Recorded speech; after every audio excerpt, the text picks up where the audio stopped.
Here are the top stories for today, December 13, 2021. Malacanang congratulates Bea Gomez as she landed the 5th spot in the recently concluded Miss Universe pageant. Children aged 5 to 11 years old may soon receive the life-saving COVID-19 vaccines once Pfizer gets approval from the government. The Department of Health and the National Task Force Against COVID-19 maintains there are enough syringes to be used in the ongoing COVID-19 vaccination drive. And the Commission on Human Rights seeks clarification on the punishments under the Anti-Terrorism Act.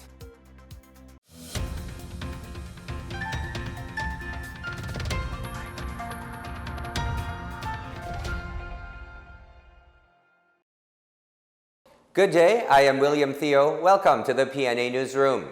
Our top story for today, our very own Beatriz Luigi Gomez brings pride to the Philippines as she landed the 5th spot on the recently concluded Miss Universe beauty pageant. The 26-year-old Cebu beauty proved to be a strong contender for the pageant, which was held in Eilat, Israel. Gomez is a member of the Philippine Navy Reserve Force. She is the first openly member of the LGBTQIA+ community to win the much-coveted Miss Universe Philippines crown last September. Beatriz was asked by Miss Universe 2016 Iris Mitanere about opinion of mandating a universal vaccine passport, of which she said that if mandating vaccine passports would help us in regulating the rollouts of the vaccine and mitigate the situation of the pandemic today, then she would agree. Meanwhile, Malacanang congratulates Bea Gomez, who landed the top 5 contestants in the 70th Miss Universe pageant. Acting Presidential Spokesperson and Cabinet Secretary Carlo Nograles described Gomez as an inspiring figure for her accomplishments even before joining the international beauty pageant. He also wished her success in all her future endeavors. Despite failing to win the crown, Gomez was hailed for bringing the country back in the top 5 since Catriona Gray won the Miss Universe title in 2018. India's Harnaa Sandhu was crowned the 70th Miss Universe, topping a field of some 80 contestants.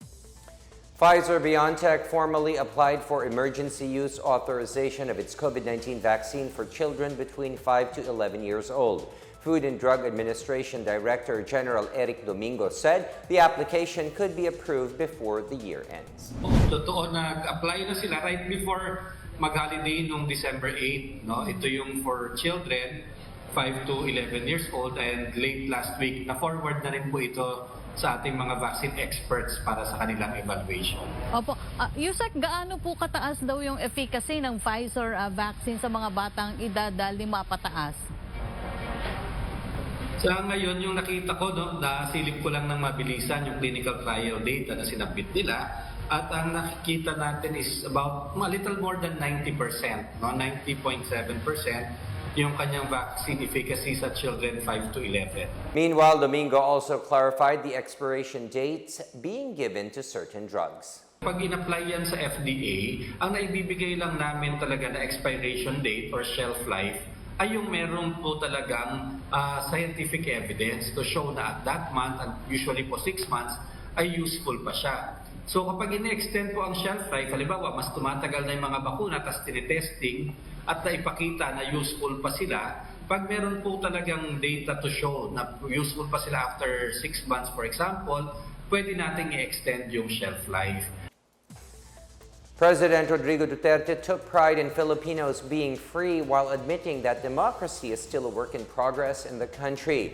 In his intervention at the United States Summit for Democracy, the president described democracy in the Philippines as vibrant. He also touted the Philippines as being the first republic in Asia and the inspiration of all Asian struggles for independence.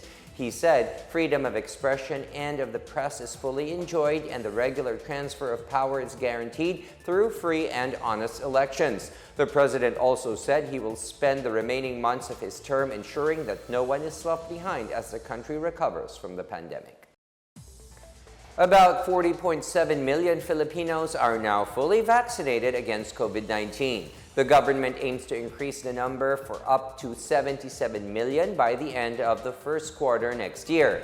Data from the National COVID-19 Vaccination Dashboard as of December 10 showed that 54,553,456 doses were used as first shots, while 736,230 were for booster or additional shots. The Philippines has already administered a total of 95,982,996 doses of the COVID-19 vaccine nationwide, with 40,693,310 Filipinos now fully protected against the dreaded disease. The government targets to complete the 2 primary doses of at least 54 million adult Filipinos, at least 80% of children aged 12 to 17 years old, and booster shots for 1.6 million healthcare workers by the end of the year.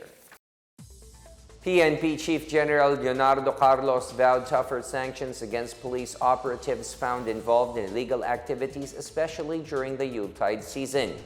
Carlos reminded police personnel to strictly adhere to the provisions of the Code of Conduct and Ethical Standards for public officials and employees. He reiterates the no-take policy as stated in Section 7 of Republic Act 6713, which prohibits public officials and employees from soliciting or accepting any gift, gratuity, favor, entertainment, loan, or anything of monetary value which may affect the functions of their office. Carlos clarified that simple gifts like food packs given to any police personnel as a token of gratitude for their service are allowed, but accepting valuable gifts that will merit favor to the giver is strictly prohibited. The PNP maintains an e-sumbong platform where the public can lodge their complaints. More residents in Iligan City receive various assistance through the government's Barangayanihan Caravan. The details from Claire Gighe.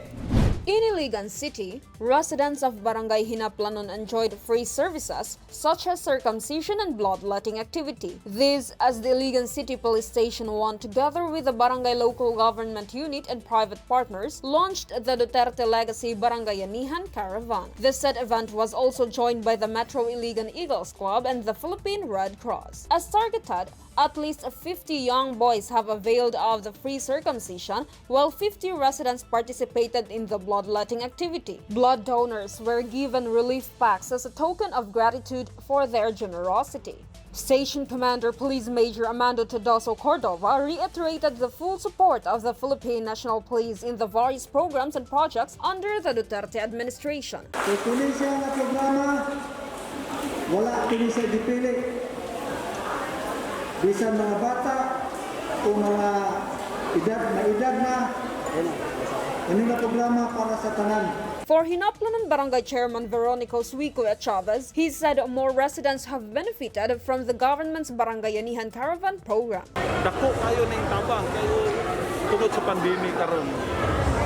Mga ginikanan uban wala ipangita. So kini karon lahat anak na gituloy libre. Dako kayo tabang sa Barangay Hinaplanon kini Duterte Legacy. For PNA Newsroom, Claire Gighe of the Philippine Information Agency, Iligan City and Lanao del Norte. Still to come, health officials assures there is enough supply of syringes for COVID-19 vaccine doses. And the DILG is set to issue guidelines on holding pre-campaign activities for the 2022 elections. Details ahead, keep it here on the PNA Newsroom.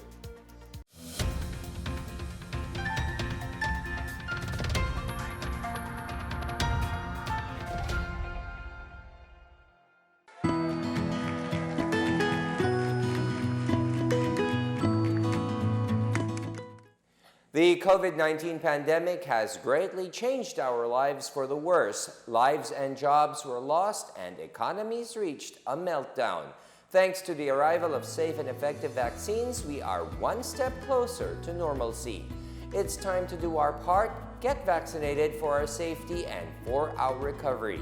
You are there in that community, go there and have yourself vaccinated by any of the vaccines available. They are all potent, they are all effective. I would like to appeal to all our kababayans, please get vaccinated against COVID-19 and be the government partner in preventing further spread of the disease. I encourage you to get vaccinated as soon as possible time. These vaccines are safe and they are the key to reopening our society. The need for international solidarity and cooperation cannot be made clearer than this pandemic, because everyone is safe. No one is safe globally until everybody is safe. Vaccines work.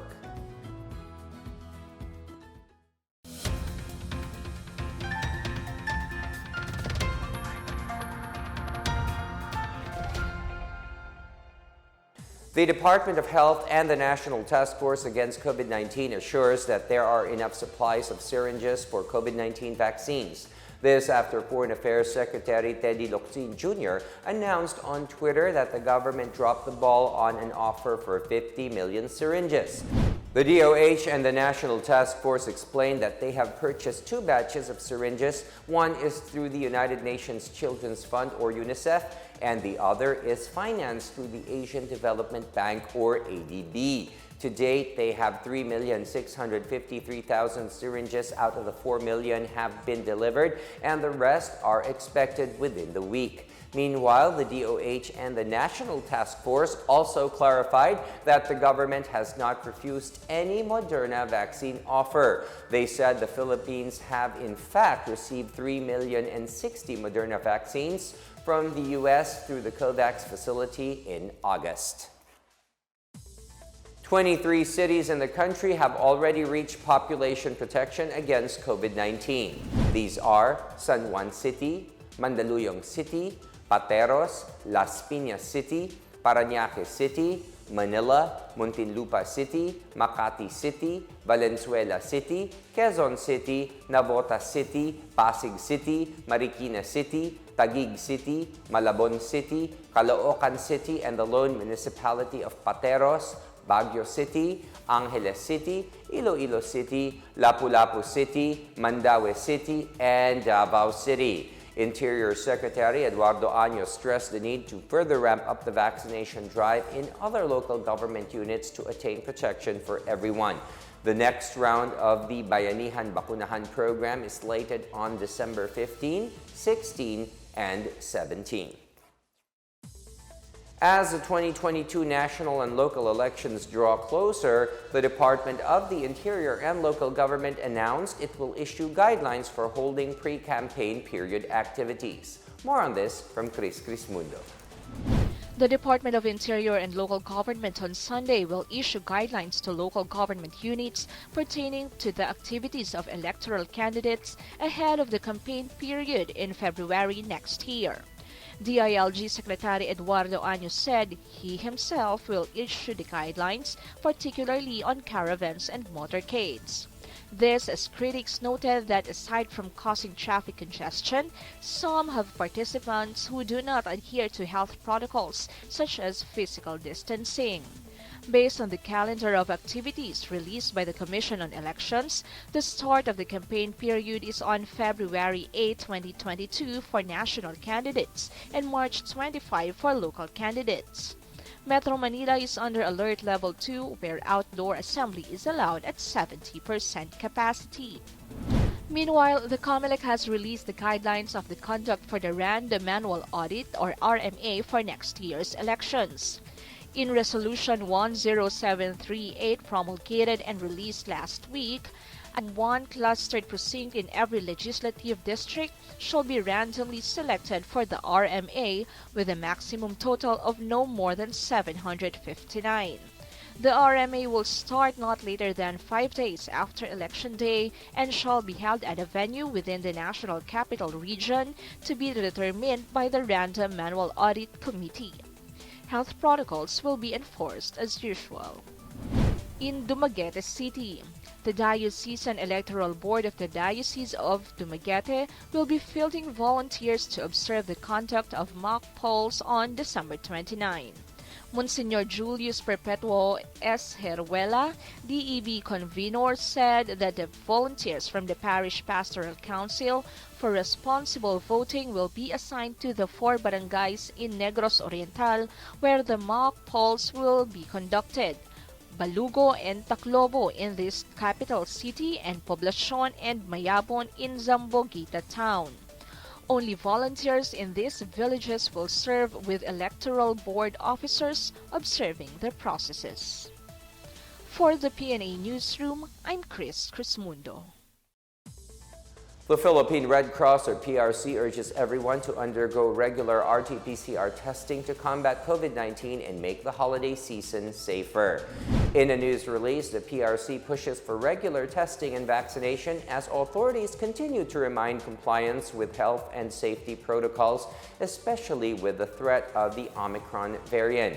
It said Filipinos must ensure they are tested regularly and are fully vaccinated before going to celebrations. The country's leading humanitarian organization has conducted 5.04 million RT-PCR tests and has vaccinated over 730,000 Filipinos. The agency also administered more than 83,000 doses during the Bayanihan Bakunahan nationwide inoculation drive from November 29 to December 1st. In business, the coconut industry is expected to show faster growth as coconut oil recorded the highest annual increase in export value at 76.9%. The Philippine Coconut Authority, or PCA, reported that coconut oil and crude coconut oil are two of the top U.S. imports from the Philippines. The rise in demand was due to changes in U.S. trade policy, market trends, and dietary guidelines. Also notable was the high demand for organic products such as coconut oil for a healthy lifestyle.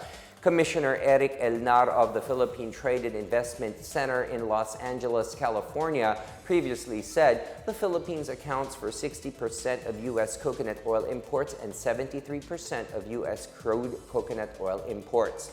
The PCA also said it rode in the online shopping wave as well as tapped the growing reseller market led by Phil-Am entrepreneurs to meet the demand.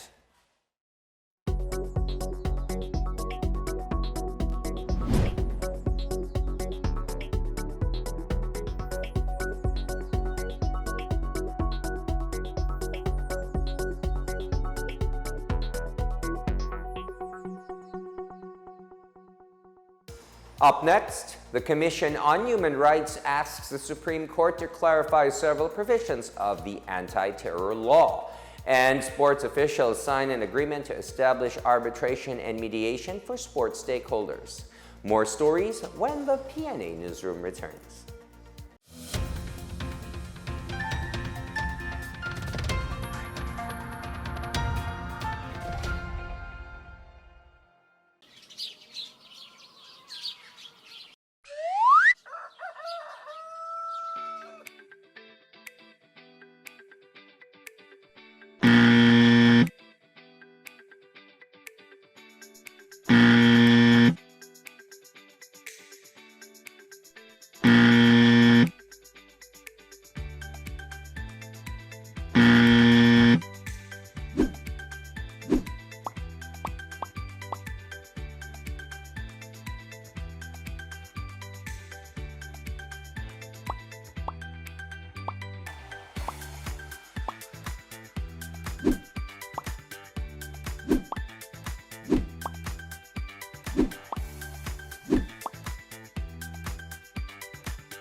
The Commission on Human Rights, or CHR, wants the Supreme Court to clarify its ruling on the constitutionality of the so-called contentious provisions of the Anti-Terrorism Act. CHR spokesperson Jacqueline Andeguia said the agency partly welcomes the decision declaring as unconstitutional parts of Section 4 that defines acts of terrorism and Section 25, particularly the second mode of designating those involved or supporting terrorism. De Guia added there is a need to clarify that punishments under the law must be based on terroristic acts and not on mere free exercise of rights. She said the Supreme Court's decision is an affirmation that activism is not an act of terrorism. She also said the CHR expects clarification on provisions on warrantless arrest, extended detention without formal charge, and possible infringements to right to privacy because of surveillance, among others. Meanwhile, the Western Visayas Regional Task Force to End Local Communist Armed Conflict said upholding the constitutionality of the Anti-Terrorism Act of 2020 was one of the finest moments of the Supreme Court. Assistant Provincial Prosecutor Flosemer Cris Gonzalez, spokesperson of the Western Visayas Regional Task Force to End Local Communist Armed Conflict, said that portions of the law that were declared unconstitutional do not render the ATA ineffective. Gonzalez said the law will give the government and its state forces basis to enforce the full force on the law against terrorists and their supporters. Gonzalez reiterated his call for the remaining members of the CPP, NPA, and DF to surrender, reunite with their families, and become part of their communities again. Antique's Provincial Task Force to End Local Communist Armed Conflict held a two-day medical mission in several remote barangays as parts of efforts to end insurgency and foster peace building. More on this from Marita Moahe. Residents of remote barangays in the municipalities of Sibalom and San Remigio availed of the services offered by the two-day medical mission of Antique's Provincial Task Force to End Local Communist Armed Conflict. The medical mission and the information caravan were held at the Sinundulan Elementary School in Barangay Sinundulan, San Remigio, and the Villafont Elementary School in Barangay Villafont, Sibalom on Thursday and Friday, benefiting more than 1,500 residents of the two villages and adjacent areas. Aside from medical, dental, and eye care services, the Provincial Social Welfare and Development Office distributed rice to indigent beneficiaries, while the Department of Labor and Employment gave away school supplies. Meanwhile, some 41 supporters of the Communist Party of the Philippines New People's Army in Bayambang, Pangasinan denounced the terrorist group and pledged allegiance to the national government. The Pangasinan Police Provincial Office said the former supporters were part of the underground mass movement organizations in the province. The former supporters received cash assistance, livelihood aid, seedlings, and other farm inputs. They will also be given training by the Provincial Disaster Risk Reduction and Management Office for water search and rescue and basic life support. In Tacloban City, at least 152 members of NPA front organizations formally turned away from the communist terrorist group on Friday. NPA affiliate group members pledged their loyalty to the government and joined the Metro Tacloban Integrated Peace and Development Workers Federation. Of the 152 surrenderers, 42 were formerly from Kadamay, 36 Katrabaho, and 26 from Gabriela. The rest belonged to Sagupa, Masanag, Bayan Muna, and Anakpawis. The groups are affiliates of Kilusang Mayuno, a group linked with the CPP-NPA. Mayor Alfred Romualdez, who led the oath-taking rites, assured the former NPA supporters of help from the city government. For the PNA Newsroom, I am Marita Moahe.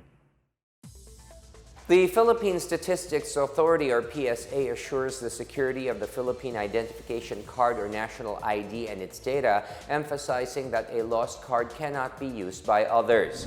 The PSA said non-owners cannot use another physical national ID card because it has no signature that could be forged or copied.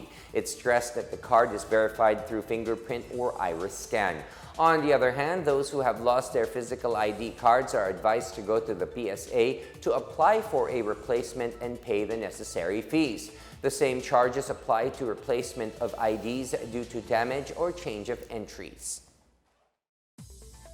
And in sports, the Philippine Sports Commission and the Philippine Dispute Resolution Center Incorporated formally signed a memorandum of agreement on the establishment of sports arbitration and mediation at the PhilSports Complex in Pasig City.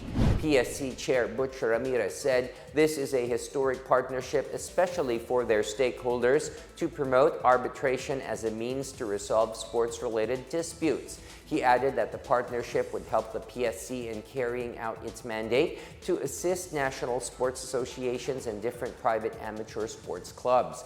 PDRCI President Edmundo Tan, meanwhile, offered to help in the urgent need to implement an alternative dispute resolution policy, or ADR, for sports stakeholders. Among the objectives of the MOA is to encourage the institutionalization of ADR in sports promotion and development to ensure a fast and cost-effective resolution. Previously, the quarrel between Olympic pole vaulter E.J. Obiena and the Philippine Athletics Track and Field Association, or PATAFA, led the PSC to offer mediation.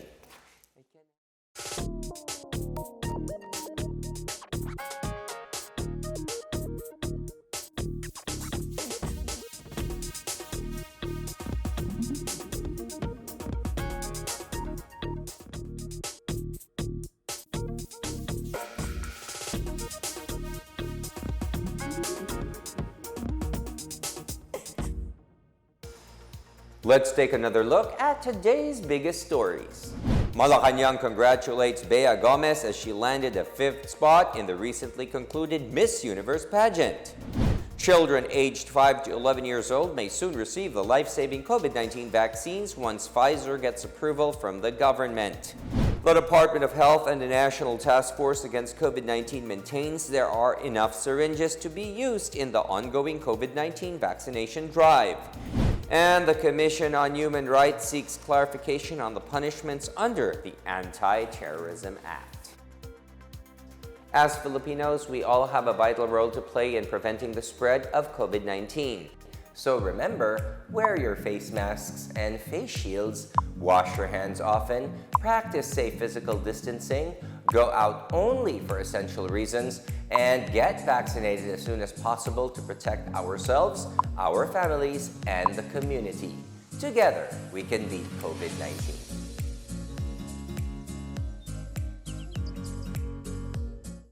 Thank you for watching another episode of the PNA Newsroom. For more news content, check our webpage or log on to the Philippine News Agency's Facebook and Twitter accounts. For more stories about the government and how it serves Filipinos, look for these hashtags in all of our social media platforms and websites. We are shown on the pages of the PCOO and its attached agencies. Also watch us on television on PTV4 and IBC 13. And for our Christmas countdown, it is 12 more days to go before Christmas. And that's your daily dose of the biggest stories that you need to know. From the PNA Newsroom, we tell stories that inspire change. I am William Theo. Good day. Stay safe, everyone.